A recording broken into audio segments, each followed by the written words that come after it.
भारतीय विचारक, भारतीय अर्थशास्त्री जेके मेहता ने अर्थशास्त्र की परिभाषा दी है और उन्होंने अर्थशास्त्र की परिभाषा को आवश्यकता विहीनता से संबंधित बताया है। आवश्यकता विहीनता संबंधी परिभाषा है।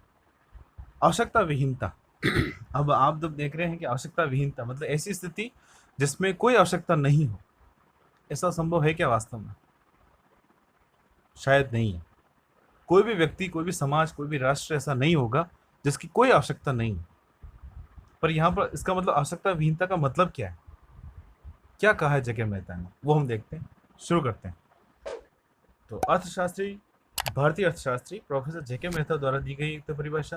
तो जेके मेहता के अनुसार अर्थशास्त्र एक ऐसा विज्ञान है जो मानवीय आचरण का अध्ययन है, उसके इच्छा रहित अवस्था के लक्ष्य तक पहुंचने के साधन के रूप में कार्य करता है। तो कुल मिला के अर्थशास्त्र एक उपकरण के रूप में कार्य कर रहा है। उपकरण के रूप में कैसे? व्यक्ति आवश्यकता विहीनता की स्थिति में पहुंच जाए और उसके बाद किस प्रकार से अपनी आय का उपयोग करे। अब दोनों बातें यार यहाँ पर कि आवश्यकता विहीनता भी है और उपभोग भी है, तो इसको यहाँ पर थोड़ा सा हम समझेंगे। आवश्यकता विहीनता का मतलब ये है कि अपने पास साधन है कम और आवश्यकता है असीमित, बहुत सारी आवश्यकताएं हैं, तो उस साधन का प्रयोग हम किस में करेंगे ये तो बताया था रोबिन्स ने। चयन की समस्या का सामना करना पड़ रहा है कि जो आवश्यकता उसके लिए सबसे उपयोग होगी, सबसे महत्वपूर्ण होगी, उसका उपयोग पहले करेगा, जो कम महत्वपूर्ण होगी उसका उपयोग वो बाद में करेगा। चयन करना पड़ रहा है। परंतु जेके मेहता साहब क्या कह रहे हैं कि अपनी आवश्यकताएं हैं बहुत ज़्यादा, बहुत ज़्यादा आवश्यकता देख रहे हैं आप। तो ऐसी आवश्यकताएं जो काम की नहीं है, जिनके बिना अपना जीवन चल सकता है, ऐसी आवश्यकताओं को खत्म कर दें।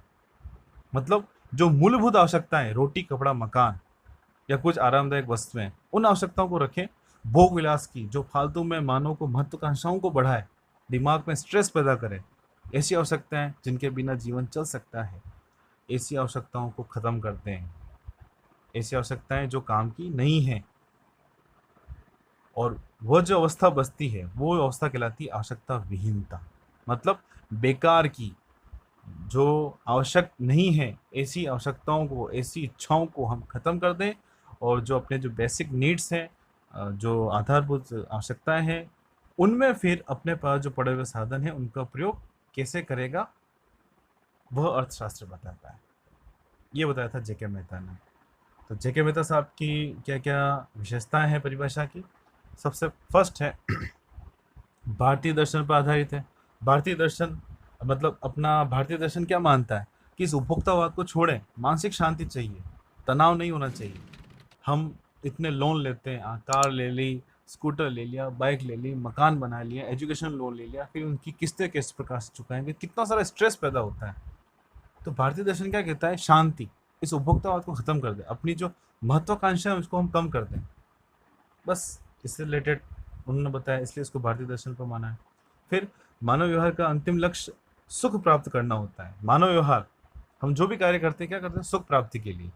परंतु उपभोक्तावाद के चक्कर में हम सुख के साथ साथ तनाव, डिप्रेशन ये भी पाल लेते हैं। तो सिर्फ सुख से संबंधित माना उन्होंने। इस लक्ष्य की इस लक्ष्य की प्राप्ति हेतु आवश्यकताओं में धीरे धीरे कमी करना। अब हमें लक्ष्य पहुंचना, लक्ष्य क्या है? अधिक से अधिक सुख प्राप्त करना। और सुख कब मिलेगा? जब तनाव कम होगा। और तनाव कम कब होगा? जब हम अपनी फालतू की आवश्यकताओं को खत्म कर दें। ये बताया उन्होंने। और लास्ट क्या बताया उन्होंने कि जब इच्छा रहित अवस्था, मतलब ऐसी अवस्था जिसमें अपनी इच्छाएं बहुत कम हो जाए, सिर्फ आधारभूत इच्छाएं आवश्यकता ही रहे, तो जब इच्छा रहित आवश्यकता आ जाती है तो इच्छाओं के चुनाव का सामना करना पड़ता है। इच्छा रहित चुनाव, मैंने बताया कि बहुत सारी इच्छाएं हैं, उसमें से हम बेकार की इच्छाओं को खत्म कर दें और जो बची हुई इच्छाएं हैं, उन इच्छाओं को, उन आवश्यकताओं को किस प्रकार से हम सीमित साधनों से पूरा करेंगे, ये बताया था अपने अर्थशास्त्री, भारतीय अर्थशास्त्री जेके मेहता साहब।